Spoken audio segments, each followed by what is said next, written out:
हाय, hello, नमस्कार. कसे आहात तुम्ही सर्वजण? मी सुद्धा बरी आहे. चला, इथे आता तुम्हाला कळलंच असेल, पनीर बनवते मी. आता इथे पनीर बनवता बनवता तुमच्याशी थोड्या गप्पा मारते बरं का. आणि तुम्हीसुद्धा मारा माझ्याशी कमेंटद्वारे. मला तुम्हाला विचारायचं होतं, मला लाईव्ह यायचं आहे म्हणजे तुमच्याशी गप्पा मारायला, बोलायला. तर तुम्ही याल का सगळेजण लाईव्ह? नक्की सांगा मला कमेंटमध्ये. आणि आपण लाईव्ह कधी घेऊया? रविवारी घेऊया का? कमेंटमध्ये सांगा.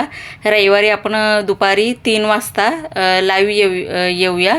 लाईव्ह मी पहिल्यांदाच घेते बरं का. हे बघा, इथे पनीर केल्यानंतर पनीरचा राडा पण भरपूर असतो.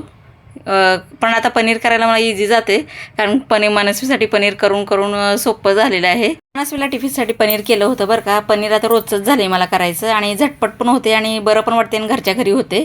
आणि मग दुसऱ्या दिवशी मी इथं केलं होतं छानपैकी दुपारी पराठे, आलू पराठे केले होते. मनस्वी शाळेतून आली की तिला छान वाटतं गरमागरम खायला, आणि तूप लावून असं मस्तपैकी केलेलं होतं. तर तुम्ही मला कमेंटमध्ये नक्की सांगा, लाईव्ह आपण कधी घेऊया. रविवारीच घेऊया, कारण शक्यतो सगळ्यांना सुट्टी असते, आणि 2च्या नंतर घेऊया म्हणजे सगळे फ्री होतात. तर मग आजचा व्हिडिओ कसा वाटला तुम्हाला कमेंटमध्ये नक्की सांगा. आणि व्हिडिओ आवडल्यास लाईक, शेअर आणि सबस्क्राईब नक्की करा. आणि कमेंटमध्ये नक्की सांगा बरं का लाईव्हबद्दल.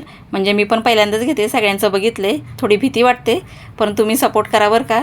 तुमचा सपोर्ट असला की मग मला भीती नाही वाटत, मग घ्यावंसं वाटतं लाईव्ह, आणि टेन्शन पण येत नाही. चला, तर मग मस्तपैकी असा आलू पराठा केलेला आहे, आणि त्याच्यासोबत मी घेतलेली आहे शेजवान चटणी. खूप भारी लागतं. चटणी शक्यतो मी बाहेरच्या घेत नाहीत, पण एखाद्या वेळेस ठीक आहे म्हटलं. चला, मग कमेंटमध्ये नक्की पटापट कमेंट करा तुम्ही.